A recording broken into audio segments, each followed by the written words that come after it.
Olá, sou a professora Paula, professora de Química, e hoje nós vamos dar início ao tema 2 da unidade 1, que é as transformações químicas. Nas aulas anteriores, nós falamos de transformações físicas, que são fenômenos que acontecem com determinada substância em que ela muda o seu estado físico, ou seja, ela não deixa de ser uma única substância. Por exemplo, a água, se ela mudar o seu estado físico para sólido, ela se transforma em gelo, mas não deixa de ser a substância água. Já nas transformações químicas é diferente. Quando ocorre essa transformação química, a minha substância, que era uma inicialmente, se torna em outra substância. Então, a gente até agora viu exemplos de transformações físicas, como as que ocorrem durante a mudança de estado físico, ou separação dos componentes de misturas, como a gente viu também nas aulas anteriores, as separações das misturas, como por exemplo água e sal. A gente pode separar através de destilação simples, onde o ponto de ebulição de cada substância da água e do sal são diferentes. E o que ocorre de tão especial nessas transformações químicas? Elas são transformações, como eu disse anteriormente, em que uma ou mais substâncias transformam-se em outras, alterando as suas propriedades. E estão relacionadas às reações químicas, ou seja, na mistura de duas substâncias, que são dois reagentes, nós podemos ter a obtenção de um produto. E esse produto é uma nova substância. Então, quando ocorre uma nova substância, nós chamamos de transformações químicas e não físicas, como vimos nas aulas anteriores. Acompanhando aqui os nossos slides, eu vou mostrar para vocês alguns exemplos das transformações químicas no nosso cotidiano. Então vamos lá. Há diferentes maneiras de verificar a ocorrência das transformações químicas. Uma delas, no nosso dia a dia, a formação de um gás. Essa formação do gás, ela pode ser vista por nós através daqueles comprimidos efervescentes, ou para acidez estomacal, ou vitamina C, nós utilizamos, colocamos o comprimidozinho na água e aí aparecem os gases, e esses gases que são ativados através da reação com a água, que é o gás carbônico, é uma aparição de uma nova substância, portanto nós detectamos a partir daí que é uma transformação química pela formação do gás. Um outro exemplo que nós temos aí é a mistura do nitrato de chumbo com o iodeto de potássio. Vejam na primeira imagem que nós temos aí duas substâncias incolores. Então essas substâncias incolores, ao se misturarem, na segunda imagem você já começa a observar a mudança de cor e apresenta também um sólido. Então, esse sólido nós chamamos na química de precipitado, ou seja, a reação precipitou, apareceu um sólido, uma nova substância. Então, tem duas características aí nessas transformações químicas, que é a formação do sólido, que é o precipitado, o amarelo, e a mudança de cor, que era incolor e agora está amarelo. Temos agora a nossa outro tipo de transformação química que pode ocorrer através da ação da luz, a fotossíntese, onde nós temos aí, para acontecer essa transformação química, é necessário a presença da luz solar. E aí ocorre através das plantas com água, ocorre as transformações químicas dentro da planta, onde ela absorve o gás carbônico através da luz solar e da água, produzindo glicose e o gás oxigênio. Então vejam que inicialmente nós tínhamos uma substância e agora apresentam-se outras substâncias diferentes.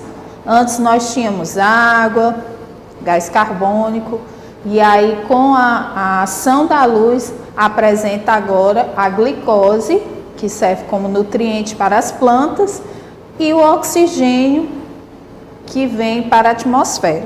Nesse próximo slide agora, nós observamos outros exemplos do nosso cotidiano, como por exemplo a decomposição de frutas. A gente observa aí a mudança de textura, de cheiro, de cor.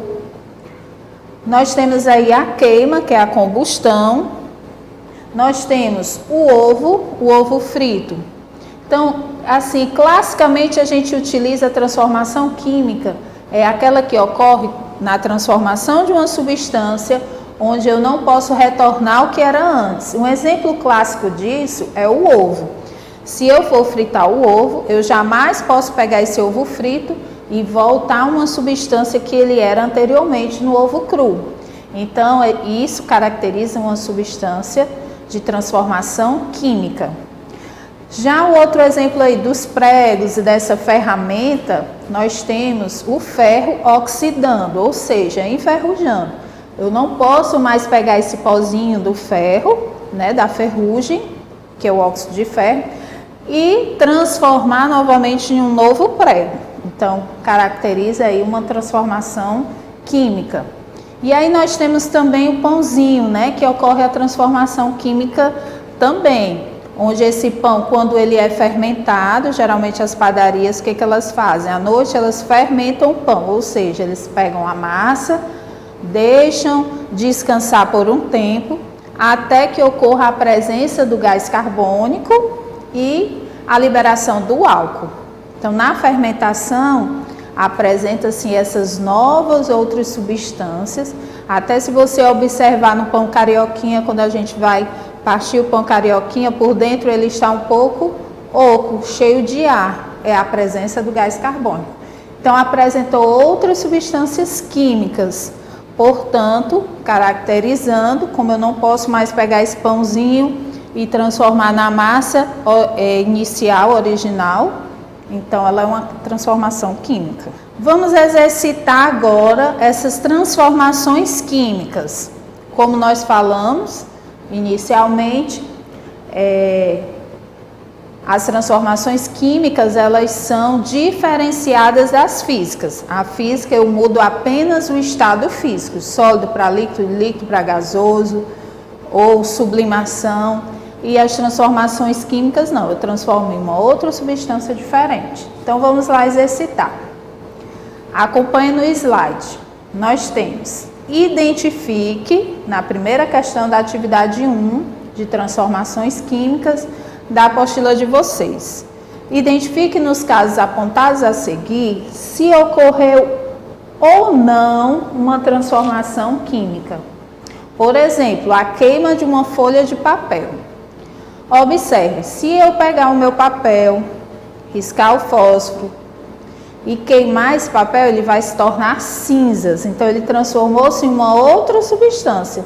Jamais eu vou poder pegar essas cinzas e fazer novamente uma folha de papel, como ela era anteriormente. Então, caracteriza aí uma transformação química.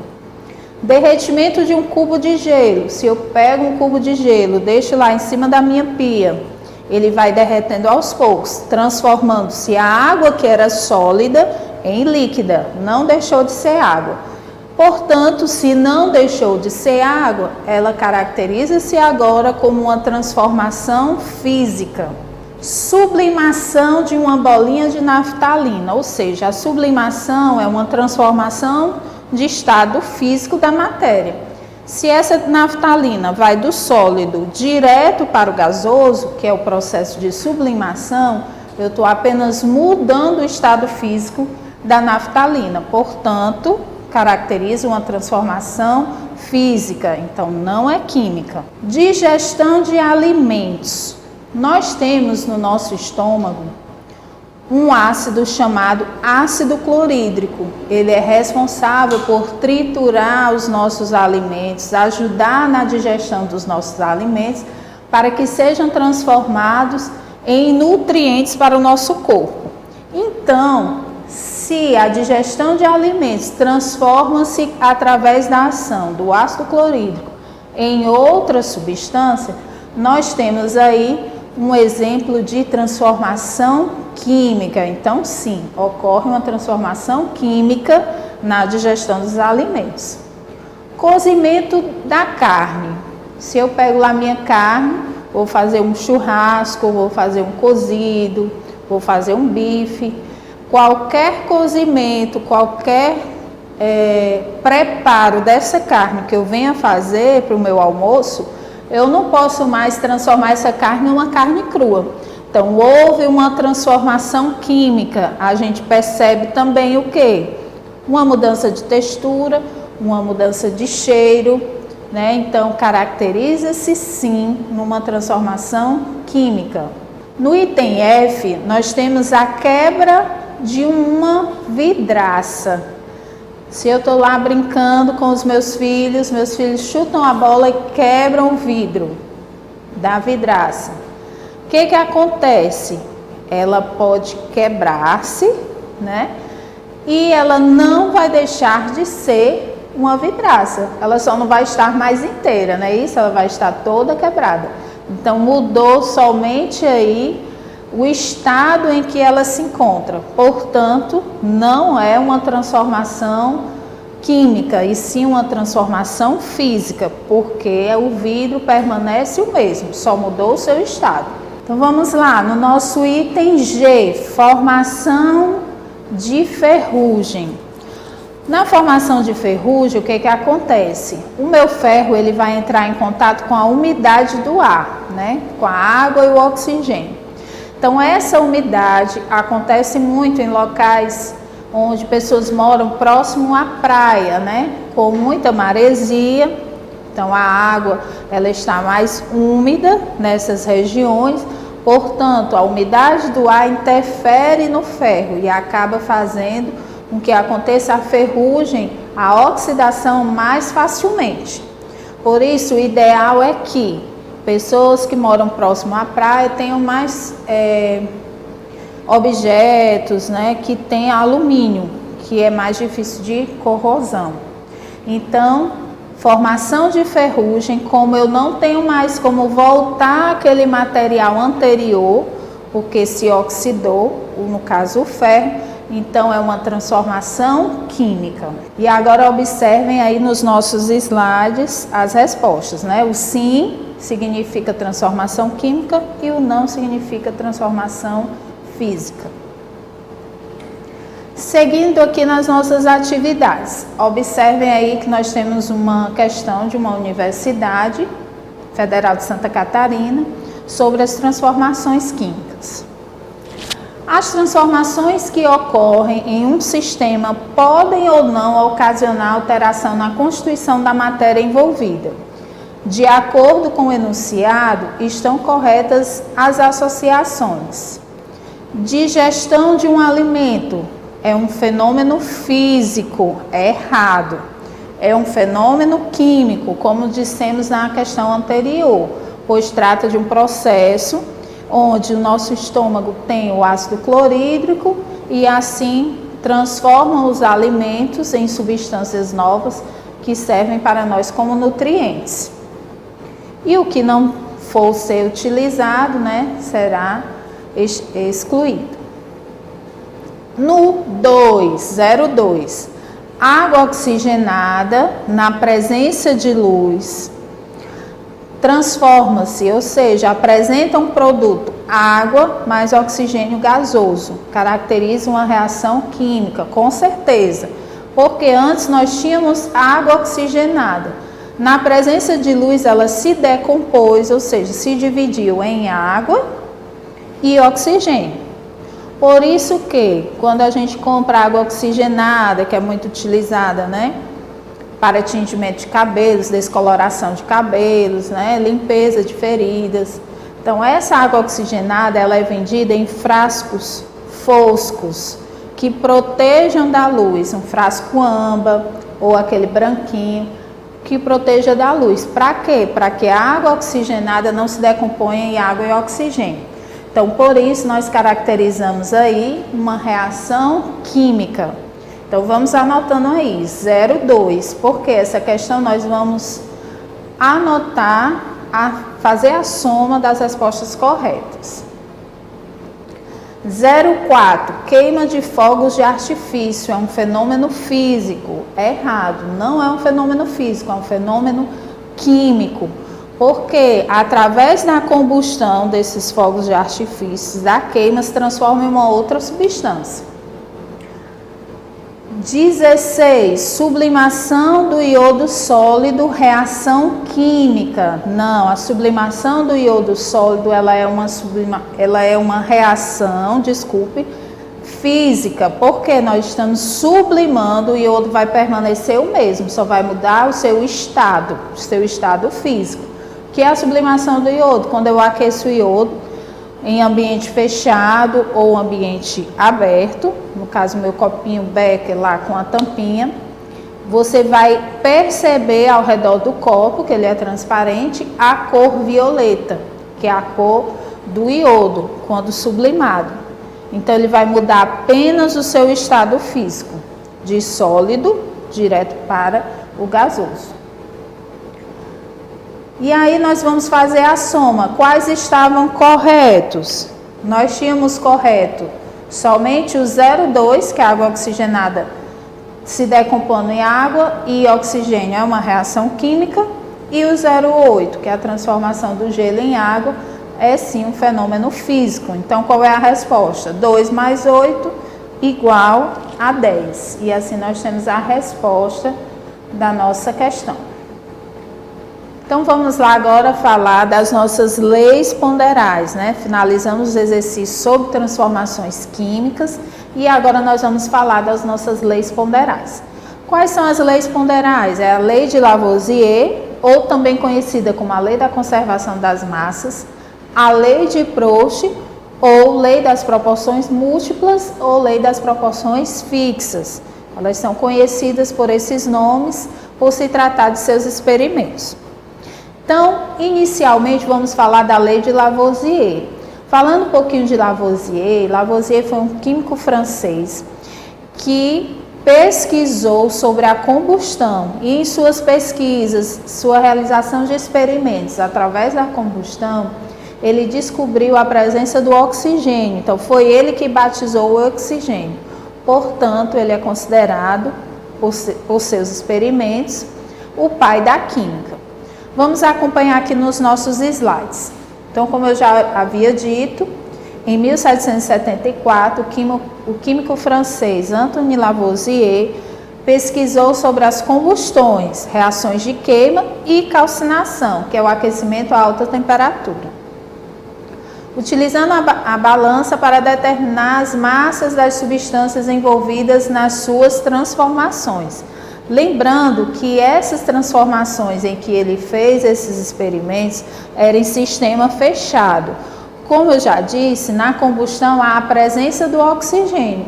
Então, se há a presença do oxigênio, que é um gás, se fosse em sistema aberto, o que ia acontecer? O gás ia sair da reação e não era possível fazer a medição através da sua massa na balança, né? Porque o gás ele se expande facilmente, ele volatiliza facilmente.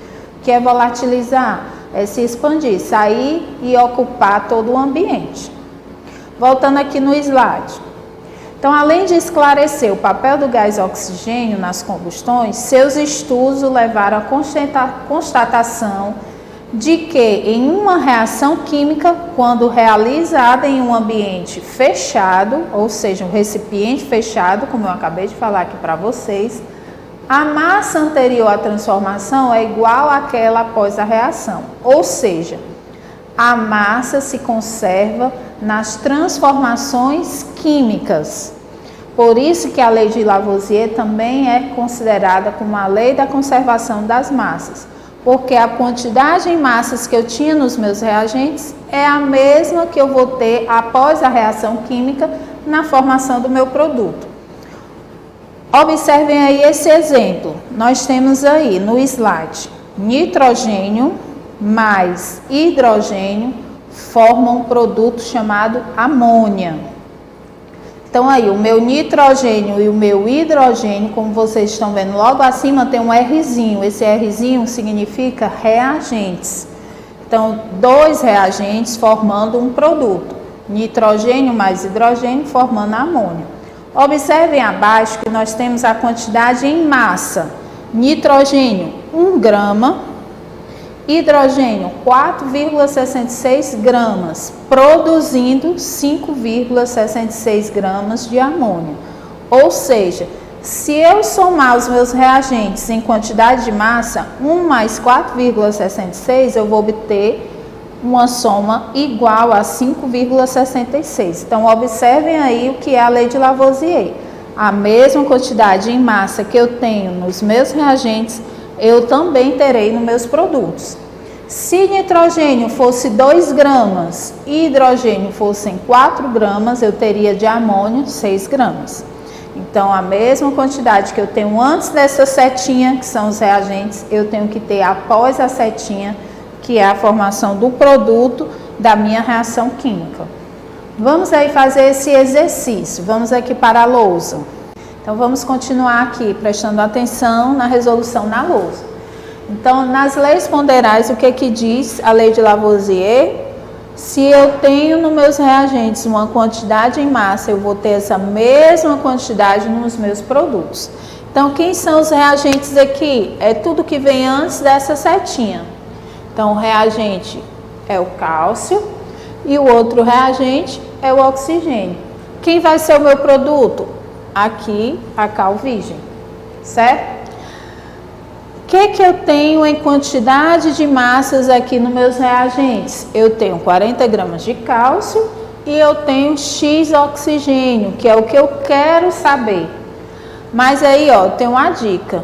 Eu tenho 56 gramas no meu produto, cal virgem.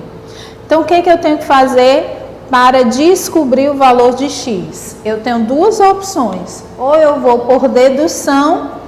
Eu olho aqui, se aqui eu já tenho 40 e eu tenho que ter 56, para 40 falta quanto?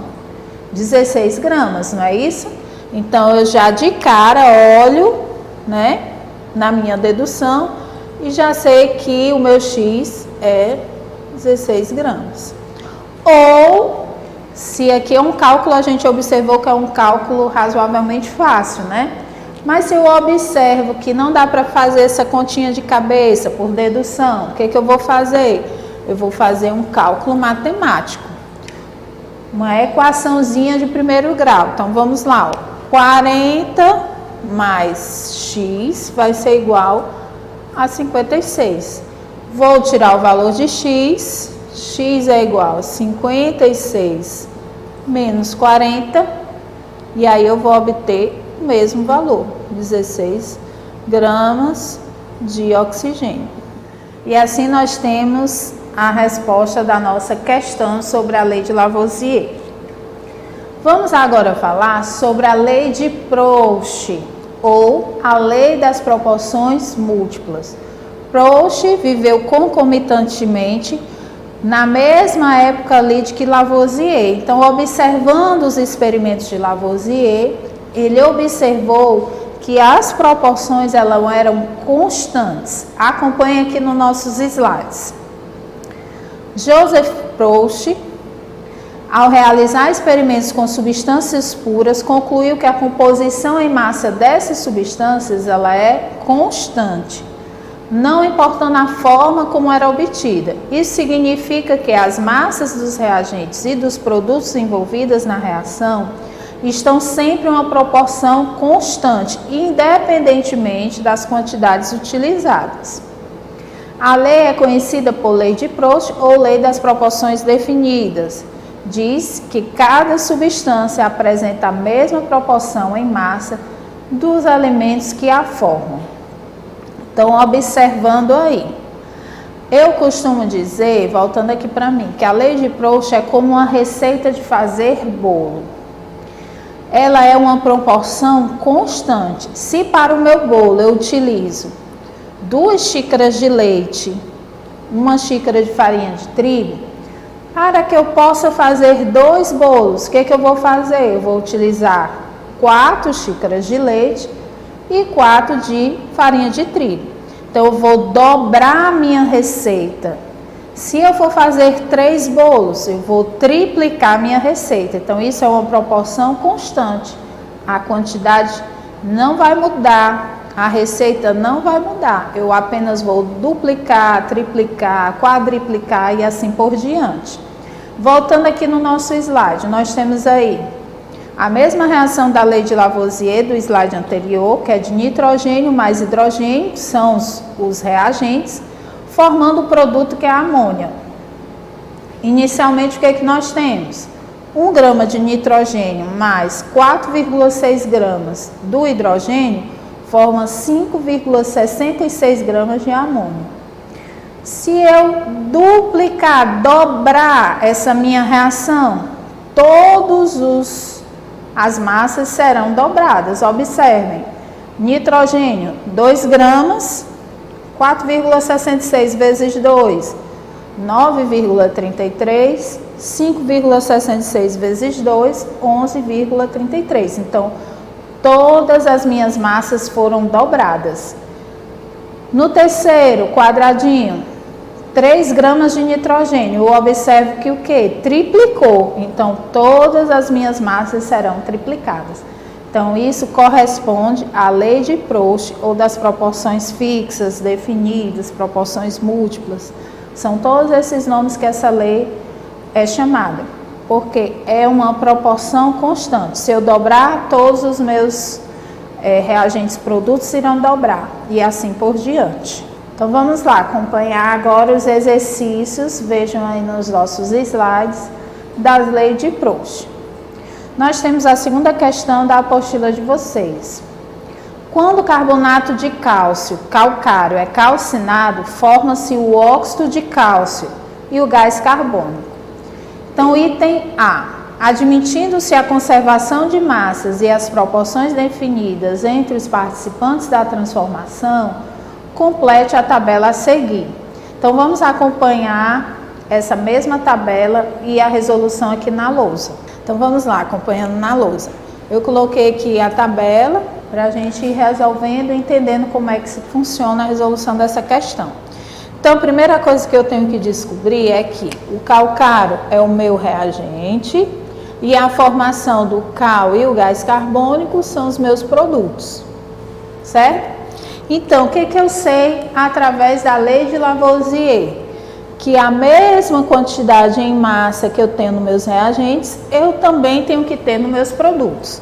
Se aqui eu tenho 10 gramas, aqui eu tenho 5,6, aqui a minha soma está certinha. 5,6 mais 4,4, 10 gramas. Então, está acompanhando aqui a lei de Lavoisier, porque eu tenho a mesma quantidade em massa nos reagentes, eu também tenho aqui na soma dos meus produtos.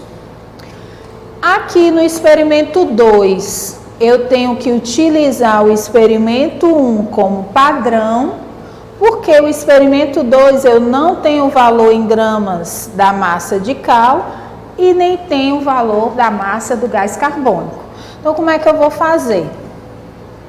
Primeiro, acompanhando que o experimento 1 vai ser o meu padrão e o 2 eu vou utilizar 1 como padrão, eu vou primeiro observar em quantas vezes aumentou essa minha reação.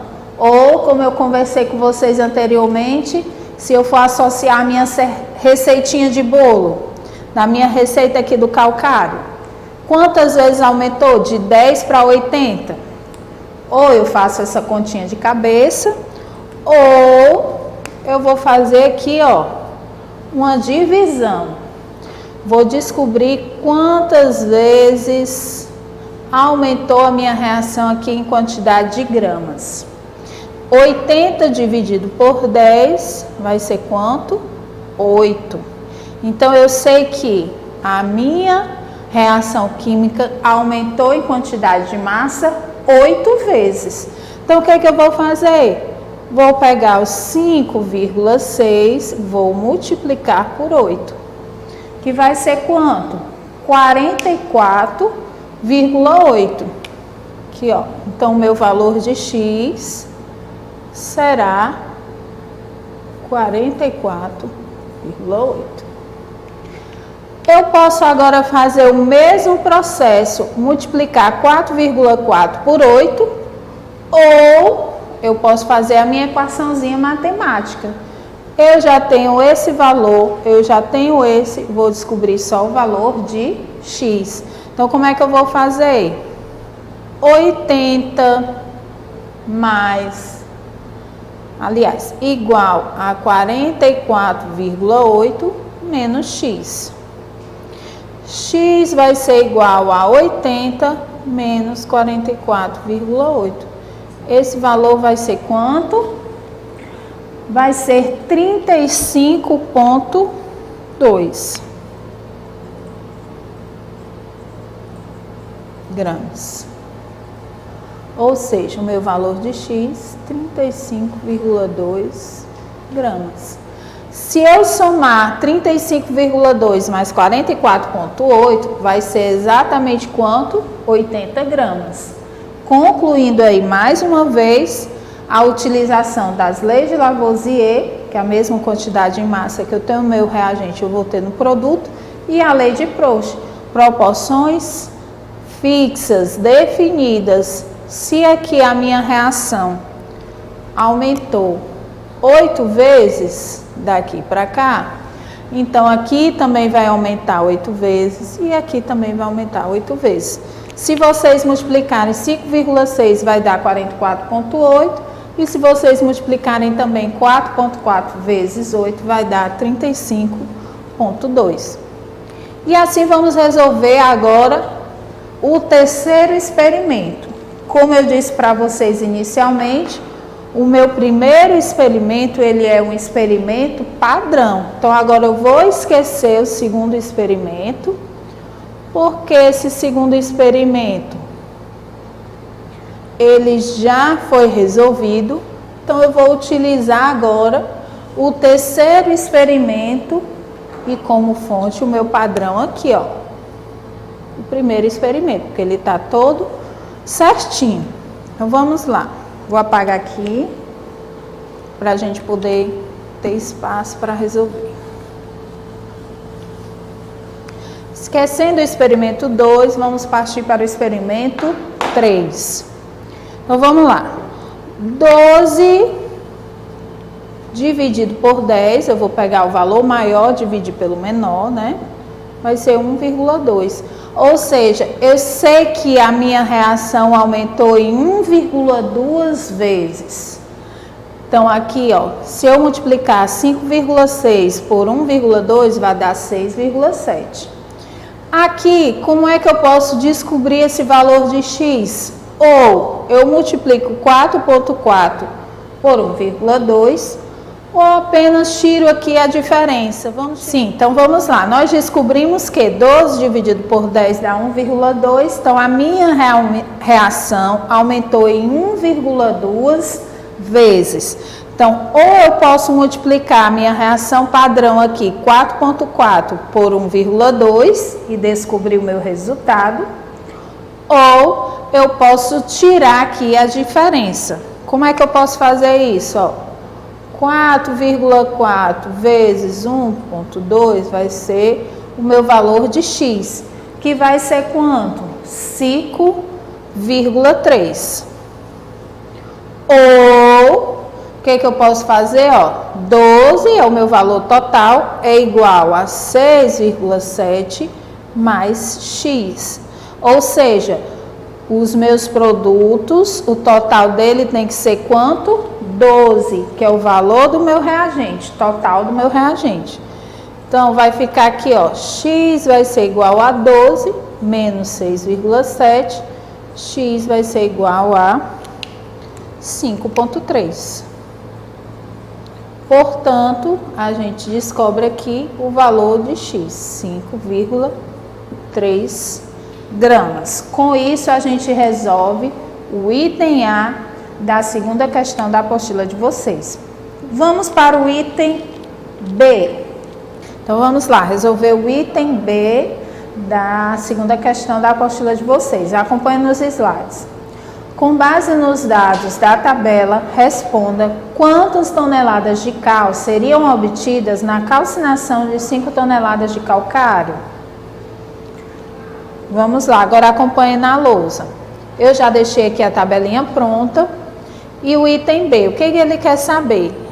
Como as proporções são múltiplas, definidas e fixas, nós temos aqui que 10 gramas do carbonato de cálcio equivalem a 5,6 gramas de cal. Ou seja, para que eu obtenha 5,6 gramas de cal, é necessário 10 gramas do carbonato de cálcio. E quanto seria em toneladas? 5 toneladas de cálcio produziria quantas toneladas de cal? Vamos utilizar aí fazendo uma regrinha de 3, que é multiplicar esse valor cruzado. 10 vezes x é igual a 5 vezes 5,6. 10x é igual a 28, x é igual a 28, dividido por 10, que vai ser quanto? 2,8. Se eu tenho um zero aqui, eu volto uma casa decimal. 2,8 toneladas. Então, para que se obtenha 2,8 toneladas de cal, é necessário 5 toneladas do carbonato de cálcio. Vamos agora acompanhar nos slides o item C. Qual a massa do gás carbônico, CO2, liberada para a atmosfera na calcinação de 5 toneladas de calcário? Então, acompanhe agora na lousa a resolução. Nós iremos fazer na mesma forma que o item B da questão anterior, aqui é o item C. Então, nós vamos lá. 10 gramas de carbonato de cálcio é produzida 4,4 gramas do gás carbônico, que é aqui, 4,4 do gás carbônico. Quanto será produzido em toneladas de gás carbônico se eu utilizar 5 toneladas do carbonato de cálcio? Então, vou fazer novamente a regrinha de 3. 10 vezes x vai ser igual a 4,4 vezes 5. Meu x vai ser igual a 4,4 vezes 5 é igual a 22, dividido por 10, utilizando a mesma regrinha. Eu tenho um zero, então eu volto uma casa decimal na minha divisão, vai ficar 2,2 toneladas do meu gás carbônico. Portanto, assim a gente finaliza essa questão sobre a lei de Proust. Vamos agora para a próxima questão, acompanhe nos slides. Na reação de neutralização do ácido clorídrico pelo hidróxido de magnésio, sabe-se que 73 gramas do ácido reage com 58 gramas do hidróxido na formação de 36 gramas de água. Baseado nessas informações e utilizando a lei de Lavoisier, determine a massa do outro produto dessa reação, o cloreto de magnésio. Então, vamos lá, vamos resolver aqui no quadro essa questão. O que a questão diz? Que eu obtenho 73 gramas em massa do ácido clorídrico, 58 gramas do hidróxido de magnésio. Cloreto de magnésio é o que eu quero saber da minha reação. E eu tenho no meu produto 36 gramas de água. Então, utilizando, como a questão me falou, né, a lei de Lavoisier. Como é que eu vou fazer essa questão? Se eu sei que na lei de Lavoisier eu tenho a mesma quantidade em massa nos meus reagentes, eu tenho um produto, basta utilizar uma equaçãozinha matemática de primeiro grau. Então, como é que eu vou fazer? Que eu tenho reagente, reagente. Após a minha seta, eu tenho produto e produto. Então, vamos lá. 73 mais 58 vai ser igual a x mais 36. 73 mais 58, 131, vai ser igual a x mais 36. Isolando o valor de x, x é igual a 131 menos 36, x vai ser igual a 95 gramas de quê? Cloreto de magnésio.